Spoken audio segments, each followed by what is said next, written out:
Diduga sebarkan berita bohong, polisi menangkap 8 anggota koalisi Aksi Menyelamatkan Indonesia atau KAMI. 4 orang yang ditangkap merupakan anggota KAMI di Jakarta dan 4 lainnya anggota KAMI Medan, Sumatera Utara.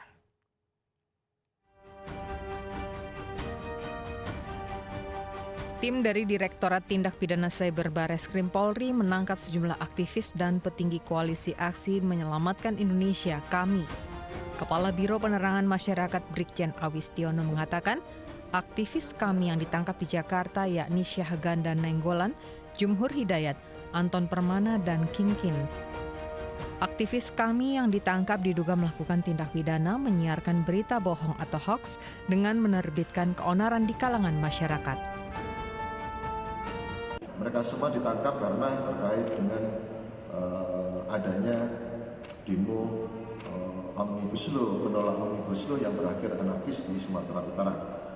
Kemudian yang kedua yang di Jakarta, kemudian tanggal 13 Oktober ada 2 kali penangkapan. Yang pertama ditangkap atas nama SY, ditangkap di Depok pada pukul 04.00 tadi pagi. Kemudian yang kedua saudara JH ditangkap di Cipete, Jakarta Selatan, dan saat ini yang bersangkutan sudah ditahan. Sebelumnya polisi mengendus keterlibatan Koalisi Aksi Menyelamatkan Indonesia (KAMI) dalam unjuk rasa penolakan Undang-Undang Cipta Kerja yang berujung ricuh Kamis pekan lalu di Medan, Sumatera Utara. Ketua KAMI Medan Hairi Amri pun telah ditangkap dan ditetapkan sebagai tersangka. Polisi juga memperoleh bukti berupa tangkapan layar percakapan di grup WhatsApp KAMI Medan yang memperkuat dugaan keterlibatan kelompok itu. Tim Liputan iNews melaporkan. Pemerintah percaya Undang-Undang Cipta Kerja bisa membawa banyak manfaat bagi rakyat. Undang-Undang Omnibus Law ini digagas untuk menyederhanakan regulasi yang bertumpuk, terutama mengenai lapangan kerja.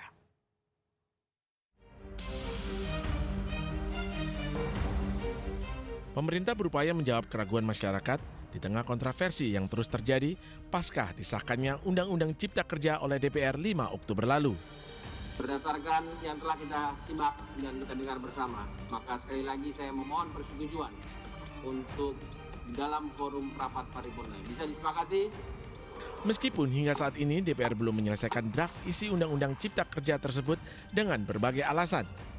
Menteri Koordinator Perekonomian Airlangga Hartarto dalam keterangan persnya 7 Oktober lalu, Undang-Undang Cipta Kerja menjadi solusi bagi regulasi yang menghambat lapangan kerja.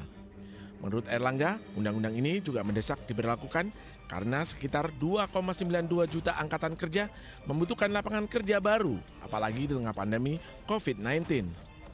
Ini bertujuan untuk menyederhanakan, sinkronisasi dan memangkas regulasi yang begitu banyak aturan dan regulasi atau sering kita kenal sebagai obesitas regulasi yang tentunya dapat menghambat penciptaan lapangan pekerjaan.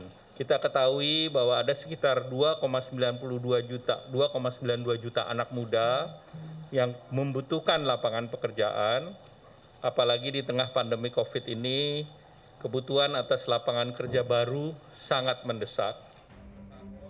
Menteri Koordinator Perekonomian juga menangkal keraguan masyarakat mengenai kerugian yang akan dialami para pekerja terkait pasal-pasal yang akan diberlakukan dalam Undang-Undang Cipta Kerja. Tapi saya tegaskan bahwa upah minimum tidak dihapuskan, tetapi tetap mempertimbangkan pertumbuhan ekonomi dan inflasi, dan salary yang diterima itu tidak akan turun. Kemudian yang kedua terkait dengan pesangon itu ada diatur, ada kepastian pembayaran pesangon dan mendapatkan tambahan jaminan kehilangan pekerjaan, dan juga apabila terjadi pemutusan hubungan kerja, ada manfaat berupa peningkatan kompetensi ataupun upskilling, serta diberikan akses kepada pekerjaan yang baru. Di tengah pro kontra, rakyat berharap keyakinan pemerintah dapat membuktikan bahwa pengesahan Undang-Undang Cipta Kerja dapat menjawab masalah yang selama ini dialami. Tim Liputan iNews melaporkan. Wakil Sekjen Persaudaraan Alumni 212, Novel Bamukmin, menyatakan bahwa perusuh yang bentrok dengan polisi hari ini bukan masa Persaudaraan Alumni 212. Sementara itu, anggota Badan Legislasi DPR fraksi PD Perjuangan, Arteria Dahlan, menilai bahwa tidak ada masalah dalam Undang-Undang Cipta Kerja yang telah disepakati oleh pemerintah dan DPR. Itu bukan, karena saya juga baru bubar dari patung kuda, itu tertib, damai, sholawatan, doa, selesai, tidak ada apa-apaan sampai saya ke sini. Nah, itu kita meminta kepada aparat kepolisian untuk bisa menangkap provokator. Siapa yang bermain? Lagi-lagi pasti memang kita antisipasi. Kalau dalam kondisi keadaan kita lagi tadi sedang melangsungkan daripada menyampaikan amanat-amanat, itu selalu memang nggak pernah terjadi. Selalu dimanfaatkan setelah kita bubar, udah tertib, pasti ada masa. Dan ini terjadi pengulangan lagi seperti itu. Ketika kejadian tahun kemarin seperti itu juga. Nah, ini diulangin lagi. Ini ada masa-masa yang kita nggak mengerti gitu. Karena kita tahu dari anak NKRI ini ada PA212, ada FPI yang memang simpul-simpulnya ketua ormasnya sudah kita kenal, tahu. Paham saya satu persatu kan, kita yakin nggak ada mereka yang sama sekali dari kita dijamin demo berjilid-jilid itu nggak pernah ada aksi seperti ini. Nah, ini pasti dipaksakan ketika kita sudah bubar, masa mengular, bubar ke arah Tugu Tani. Nah, ini ada yang manfaatkan untuk terjadi bentrokan, dan mungkin juga bisa jadi dari masa yang nggak bertanggung jawab juga ada oknum-oknum yang memang bermain gitu, yang sengaja mengkondisikan seperti ini. Hari ini aksi dan juga sebelum-sebelumnya ada beberapa buruh, mahasiswa turun, juga para intelektual memberikan komennya. Artinya apa yang dibuat atau di dalam daripada Presiden Joko Widodo meminta pihak yang tidak setuju dengan Undang-Undang Cipta Kerja mengajukan uji materi ke Mahkamah Konstitusi. Namun buruh hingga kini masih mempertanyakan draft undang-undang yang disahkan 5 Oktober tersebut.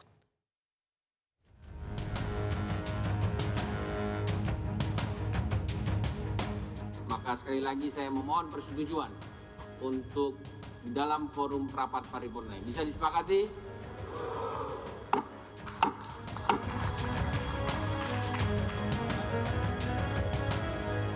Pengesahan Undang-Undang Cipta Kerja pada 5 Oktober lalu di DPR menuai polemik, salah satunya datang dari para buruh.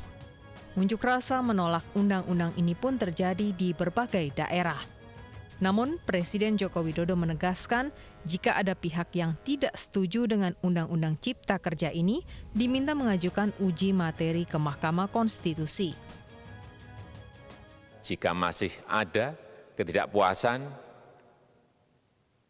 terhadap Undang-Undang Cipta Kerja ini, silahkan mengajukan uji materi atau judicial review melalui MK, Mahkamah Konstitusi.